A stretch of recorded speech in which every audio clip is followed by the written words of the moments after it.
Hi, welcome back to the channel and another video today. I'm going to be giving you my top 10 horror movie sequels. So recently on Halloween I did a list giving you my top 25 horror movies of all time, a list which some of you seem to really enjoy. So I thought I'd share another list of my horror recommendations for you today, talking about the best horror sequels that are out there, in my opinion. Now, of course, horror sequels are not synonymous with great filmmaking. Often you get a really good horror movie that comes out, and then eventually a studio decides to crank out a ton of crappy sequels, because typically in horror you can make them fairly cheap and always turn a profit when you have a decent IP. So horror is just the worst for having a ton of rubbishy sequels out there. But there are some diamonds in the rough. I have managed to narrow down a list of 10 movies, horror movie sequels, that I would highly recommend you watch if you've never seen them before. So these are all either movies that I think really built on what the original set up, kind of brought some new ideas into the mix and did a really nice job with it, or just a movie that was a really great continuation of a franchise, a movie that I'm really happy exists, even if it isn't the most original thing in the world. So anyway, please do let me know down in the comments, what are your favourite horror movie sequels? Do let me know as well what you think of my picks. Anyway, let's get into this list. So at number 10, I'm going with Evil Dead 2. So this was Sam Raimi's sequel to his original film. I say it's a sequel, but it's actually a lot more like a remake. When he came back to this film, it was basically a retelling of the events with a completely different style, a different tone, turning it into this really over-the-top comedy horror film. And yeah, it's unbelievably creative and really unique. And it's taken me a little while to warm to this movie. It's one that over the years, the more and more I've seen it, the more I appreciate it. I think it's just because I really do have a fondness of his original film, just given it was so low budget. It's out and out horror, which I prefer. The really eerie atmosphere of that cabin in the woods. And just kind of seeing this more kind of slapstick over the top film, I didn't initially like it that much. But the more and more I watch it, I've just really come to appreciate and enjoy it. I think the first hour in particular, it's just absolute insanity, and I have so much fun, so much entertainment watching this. You know, Bruce Campbell as Ash, kind of bringing this character to life with a huge personality. So much fun to watch, and I definitely understand now why this sequel is so highly revered. This is actually one of the sequels on this list that is more beloved than the original. A lot of people prefer this movie. Of course, it's a higher budget, but it's just the creativity on show. It's a lot of fun, and it's a really insane movie. So really, really like this one. I have actually done reviews for all the Evil Dead movies on the channel, so if you want to kind of hear me analyse them a bit further, talk about the movies at more length, you can watch those old reviews I did. But it's a really great sequel and highly worth checking this one out. Definitely one of the best horror movie sequels of all time. So number 9, I'm going with Dawn of the Dead from 1978. This was George A. Romero's second big Living Dead film, of course, over a decade after he did Night of the Living Dead. I think he actually did do a couple of horror movies in between, but obviously he's mostly renowned for these big zombie movies. Really the birth of this kind of genre. You know, he was the master behind the zombie genre that we know today, and it all started with Night of the Living Dead, Dawn of the Dead. Some really interesting old zombie movies. I've actually always had a bit more of a favourability to Night of the Living Dead. I think just because it's so impressive given the budget and what he managed to do with this very secluded, isolated environment. It's just like my expectations, old zombie movie from the 60s, and how good it actually was. It's kind of stuck with me. But, you know, Dawn of the Dead is this much bigger, more bombastic sequel. Great setting, great atmosphere, taking place in this mall where you've got this group of survivors together, kind of living out the end of days, the end of the world, the apocalypse, as society crumbles around them and these flesh-eating zombies are trying to get in to eat them. And yeah, it's just a really interesting movie, and I think it's the fact as well that it's not just a horror movie that was there to shock you. You know, it had a lot of interesting commentary, a lot of kind of debate about society at the time, kind of talking about some interesting ideas that he put in there about relevant themes that were going on in life in the 70s, consumerism, of course, setting it in this giant shopping mall. So there's some interesting stuff to kind of talk about with this one as well. It's a really cool movie. It's definitely a bit dated, I think, if you're watching it today. You know, it's an old zombie movie from the 70s. The effects work doesn't look particularly good now, I don't think. When you look back, I know it was Tom Savini that did the effects for this, but when you watch it now, it's a bit funky looking. But if you can get all over all of that stuff, it's a really interesting horror movie with quite a bit to say, and yeah, definitely one of the more interesting horror movies we had back in the 1970s. So number 8, we've got 28 Weeks Later, so the sequel to 28 Days, a movie that if you've heard me talk about on my channel before, it's a horror movie that I love to death. It's one of my favourites of all time. And whilst this sequel I don't think has the intelligence that 28 Days have, you know, in terms of the themes and the commentary and everything going on in Days, I think it explores everything at a much deeper level. So it's a movie I go back to much more than 28 Weeks. But as far as just a great horror experience goes, you really can't go wrong with 28 Weeks Later. It's kind of in the same vein as the Dawn of the Dead remake with that opening when you've just got this absolutely batshit insane opening sequence where the first 10 minutes you're just like, what is going on? Just absolutely terrifying. Definitely one of the most intense horror sequences that I can remember, especially back when I first saw this when I was younger. I was really impressed by it. And yeah, it's just a really good movie. I love the leading actor. It's the Scottish actor. What's his name? From Trainspotting. Robert Carlyle. So yeah, it's him and his family kind of reuniting in this army base in the middle of kind of repopulating England, London, England again. You know, after the outbreak has kind of not finished, but it's starting to slow down. The army, the government have managed to take back control. They're building up this base. And when this family are reunited, you think, what could possibly go wrong? And there's one event that takes place halfway through the film, which is the catalyst that sets off all of the absolute chaos in the second half of this film. And there's a distinct feeling at a certain point where you're like, this is all about to go very wrong, and it does in a very real way. So yeah, it's a great experience. A really pretty insane horror movie, and definitely worth watching. Say, not as good as that original, but definitely worth your time to watch. And I think I will revisit this again, especially now we're getting another sequel next year, which I'm so excited about. I can't believe we're finally getting another 28 movie. It's just fantastic. So really looking forward to that, and I will revisit and review this leading up to that. So number 8, I'm going with H2O. So this is Halloween 20 years on. And this is my favourite of the Halloween sequels.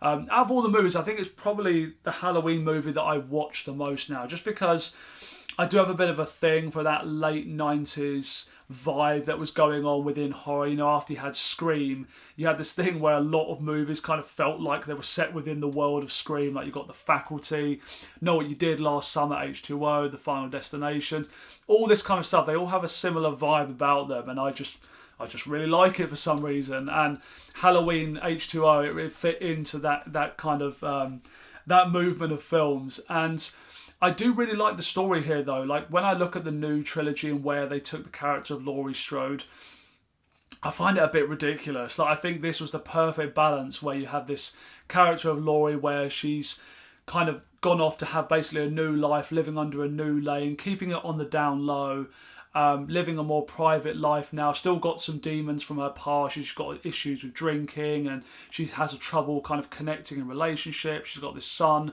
who she has a trouble relationship with, but there's something just that felt very real about it to me. It felt like where this character, if that was to happen to her in real life, that I believe that something like this would happen afterwards, how this character would deal with it. It feels real, relatable in a lot of ways, rather than the sort of modern version you've got in 18 and the other ones where it's like she's this like hell-bent on revenge old lady. It's just, yeah, I just much prefer the direction of H2O. I think the final half an hour is just so much fun as well. The final moments of the film, just fantastic. So, yeah, definitely for me, the best Halloween sequel. Very rewatchable, great vibe, great fun, and a highly recommended sequel. Okay, number 6 for me, we've got Child's Play 2. And this is definitely my favourite of the Chucky movies after the original. I have actually seen all of them. I should do a video for them on some point, because I actually have a lot of fun with the Child's Play movies. They're quite interesting. But Child's Play 2 is my favourite of the sequels. And I think even though the first half is a little bit on the weaker side, like all of the setup for it, it's okay, but it's the second half, the movie just really kicks into gear, and it's so much fun. I just think, because in the first film, obviously, Chucky's kind of in the shadows. They are playing it as more of a horror film where, you know, they kind of hide him a little bit. You don't really know what's going on. You've got the mum slowly figuring out, is the child going crazy? Is it the doll? What's going on? Whereas the second movie, all that's behind, all of that's done. So here, it's like, okay, Chucky is now this big personality. You've got Brad Dourif just going completely full out in the role. And it's just so much fun and so entertaining to watch. Like the second half, the final sequence that takes place in this great big toy factory where Chucky is just let loose on Andy and his stepsister, and it just goes absolutely wild. There's the hilarious scene with Chucky trying to perform the spell to get Andy back out of his body. It's really disturbing in a way, but also absolutely hilarious at the same time. So I have a lot of fun with that movie. Seeing Chucky on a skateboard coming after Andy, this evil doll with knives built into his arms. It's just completely wild, but I have so much fun with this sequel. It's definitely for me the most memorable of the Child's Play sequels. I've seen them all a couple of times years ago now, but that's the one that definitely stands out for me. It's a lot of fun. So if you liked that original film and you kind of like Chucky and the fun side of that franchise, Child's Play 2 is definitely worth your time. Number 5, I'm going with The Conjuring 2. This is James Wan's sequel to his original Conjuring. And this one is right up with the original for me. I actually really enjoy this sequel. It's definitely not quite as tight as the first film. I think it's got a little bit too long a running time, just with too much going on. Like, so much going on in this movie. It feels a bit overstuffed, but I still really enjoy it. And I just love the change of setting here. Just seeing this big movie with these big actors being filmed here in Enfield, which is actually just 10 minutes down the road from where I live, here in London. So it's actually pretty crazy to see such a familiar place in the setting of this, this huge movie. So I kind of really like that, but I just really like the story as well. I like how they go on with these characters of Ed and Lorraine Warren, just great actors, interesting, engaging characters. I like how their kind of relationship develops throughout this film as well. And it's just got a load of really just fun stuff going on here. A lot of great horror sequences. Obviously, you've got the introduction of the nun, done way better here than in their actual own movie. Two quite scary sequences with that, and just, yeah, it's a good horror film. I do think it's quite funny with the Conjuring franchise, them having, the whole thing at the beginning where they say it's based on true events. It's like, this movie, like, the fact that Ed and Lorraine Warren were real people that went to church, that's probably where the end of facts are with the Conjuring 2, because, my God, there's a lot happening in this movie based on true events, maybe. So that's always quite fun. But yeah, it's a really entertaining sequel. Definitely worth watching if you loved that original. Number 4 is Scream 2. I've talked about Scream a number of times on my channel. The first one is one of my favourite horror movies of all time. But as far as sequels go, Scream 2 is so much fun. I really enjoy this movie. I actually don't think they've done a bad Scream sequel. The third one's probably the worst, but even that, I still think is quite good. I quite like it still. And The second movie, though, it has a lot of strengths that the first movie really does. Having these great characters back. Kevin Williamson with his very clever writing of the time, just kind of fitting in with that late 90s vibe, kind of tackling into something that really gelled with people. I love the main character of Sidney Prescott, played by Neve Campbell. I think the ending, the kind of reveals aren't as strong as the original. That's really where it brings it down. I think it goes a bit overboard, just how extreme the reveals are and why they're doing what they're doing. It's like, well, it's quite a lot. But some really great sequences in this film. The one where they have the car crash and they have to climb over Ghostface and get out on the driver's side. Just an amazing sequence. But yeah, this is definitely my favourite Scream sequel and one of my favourite horror sequels of all time. Number 3 is Friday the 13th Part 4, which is the final chapter. They called it the final chapter, but I think there was still another 7 films after this, so a lot of finals. But yeah, I mean, some people don't like the Friday the 13th franchise. They're definitely a certain style, aren't they? They're low budget slasher films from the 80s, attractive casts, a lot of nudity, a lot of killing. I enjoy it. I have to say that I really enjoy it, and I think this was the one that really stands out to me. Like, if you watch all the movies together, it's like this is the one that just had the best director on board. It was Joseph Zito, I believe, that made this sequel. And it's just, yeah, I just love the setting, being out at this camp, Camp Crystal Lake. I've always loved the kind of lore of Jason and why he's come back to harass these teenagers and pick them off one by one. But I just think this one has the best cast of characters, like all the young people here together. They got the guy from Back to the Future, Crispin Glover. Yeah, so he's one of the young guys in the group of friends that are kind of meeting up at this house gathering in the woods. He's really entertaining to watch. You got the women in this are just unbelievably attractive. There's a lot of fun and all the dynamic between these characters. You got Tom Savini doing the effects work here, and it just absolutely amazing stuff. Some of the kills in this movie from Jason are just so memorable. Actually, Crispin Glover's himself, when he has the corkscrew through his hand, just a wild scene. But this movie has just got a great atmosphere. It's so much fun. It's just got, great setting, just some really nice tense sequences, but it's not too dark either. I think that's why I like the Friday the 13th movies, is because they're horror movies, they're slashers, they're violent and whatnot, but they're not sort of morbid and depressing. They've got a kind of fun element to them as well. And I think they just got the blend just right here. So like the first 3 movies were kind of building, getting a bit better, and then you really peaked here. And then unfortunately it started to go back downhill again. But if you ever just watch one Friday the 13th film, it definitely should be this one, because this is one on this list that is also better than the original. Okay, number 2, I'm going with 10 Cloverfield Lane. So this is a movie that came out around 10 years ago now. And I think when I first saw this, I didn't really realise that it was actually going to be a direct sequel to Cloverfield. I don't know if it's because at the time I wasn't really keeping up with sort of information on the internet about movies. I just kind of would go out and watch whatever was on. And I knew it was in the title, so I thought maybe they're connected. But the first movie I did really enjoy. I've actually come to appreciate that more over the years. The camcorder kind of documentary style of this alien invasion. I thought it's a good fun movie.